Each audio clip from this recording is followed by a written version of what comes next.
Daniel പുരോഹിതന്റെ പുസ്തകത്തിൽ നിന്നുള്ള വായന 6-ാം അധ്യായം 1 മുതൽ 28 വരെയുള്ള തിരുവചനങ്ങൾ. ദാനിയേൽ സിംഹക്കുഴിയിൽ.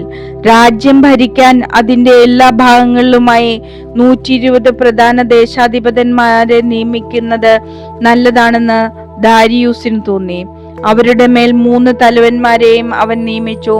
അവരിൽ ഒരുവൻ ദാനിയേലായിരുന്നു. രാജാവിന് നഷ്ടം സംഭവിക്കാതിരിക്കാൻ പ്രധാന ദേശാധിപന്മാരെ ഇവരെ കണക്ക് ബോധിപ്പിച്ചുകൊണ്ടേയിരുന്നു.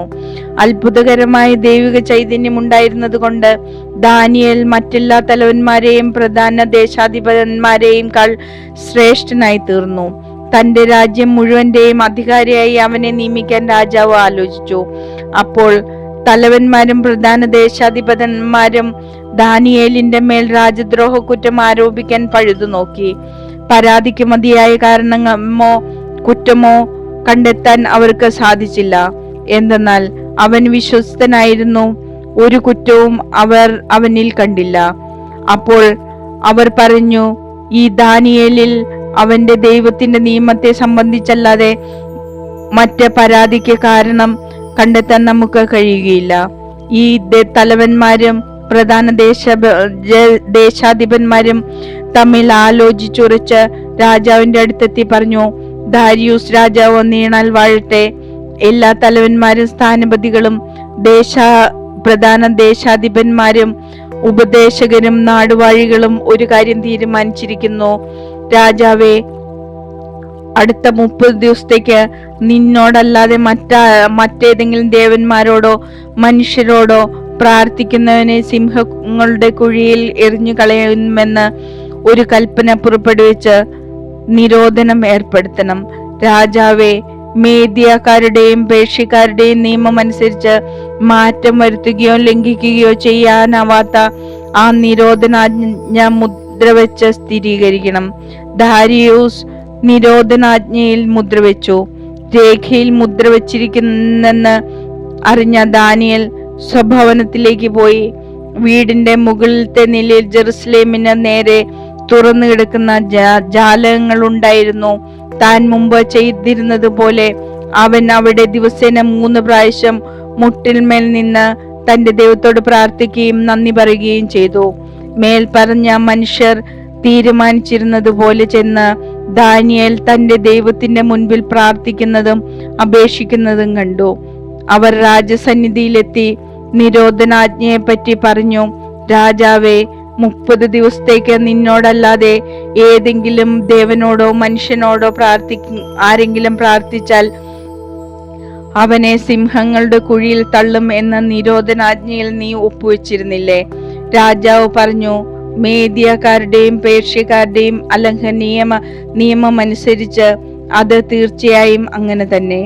അവർ പറഞ്ഞു, രാജാവേ, യൂദായിൽ നിന്നുള്ള പ്രവാസികളിൽ ഒരുവനായ ആ ദാനിയേൽ നിന്നെ ആകട്ടെ നീ ഒപ്പുവെച്ച നിരോധനാജ്ഞയെ ആകട്ടെ മാനിക്കാതെ ദിവസവും 3 പ്രാവശ്യം തന്റെ പ്രാർത്ഥന നടത്തുന്നു. ഇത് കേട്ടപ്പോൾ രാജാവ് അത്യധികം വ്യസനിച്ചു.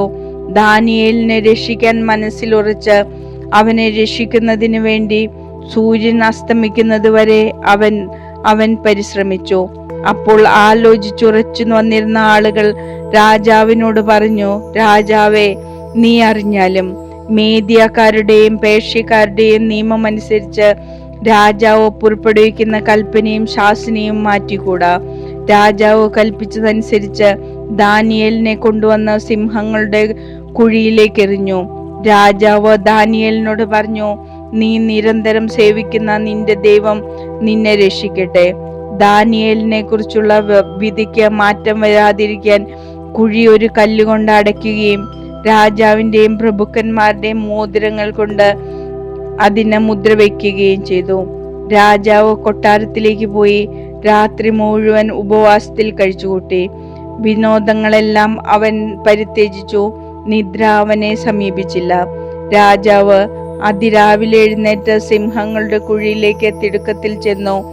ദാനിയേലിനെ ഇട്ടിരുന്ന കുഴിക്കടുത്ത് ചെന്നപ്പോൾ ദുഃഖം നിറഞ്ഞ സ്വരത്തിൽ രാജാവ് വിളിച്ചു ചോദിച്ചു, ദാനിയേൽ, ജീവിക്കുന്ന ദൈവത്തിന്റെ ദാസ, നീ നിരന്തരം സേവിക്കുന്ന നിന്റെ ദൈവം നിന്നെ സിംഹങ്ങളിൽ നിന്ന് രക്ഷിക്കാൻ ശക്തനായിരുന്നോ?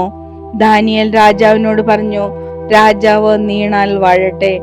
തന്റെ മുൻപിൽ ഞാൻ കുറ്റമറ്റവനാണെന്ന് കണ്ടതിനാൽ എന്റെ ദൈവം ദൂതനെ അയച്ച സിംഹങ്ങളുടെ വായ് അടച്ചു. അവ എന്നെ ഉപദ്രവിച്ചില്ല. രാജാവേ, നിന്റെ മുൻപിലും ഞാൻ നിരപരാധനാണല്ലോ. അപ്പോൾ രാജാവ് അത്യധികം സന്തോഷിച്ചു. ദാനിയേലിനെ കുഴിയിൽ നിന്ന് പുറത്തു കൊണ്ടുവരാൻ കൽപ്പിച്ചു. ദാനിയേലിനെ കുഴിയിൽ നിന്ന് കയറ്റി തന്റെ ദൈവത്തിൽ ആശ്രയിച്ചുകൊണ്ട് അവന് ഒരു പോറൽ പോലും ഏറ്റതായി കണ്ടില്ല.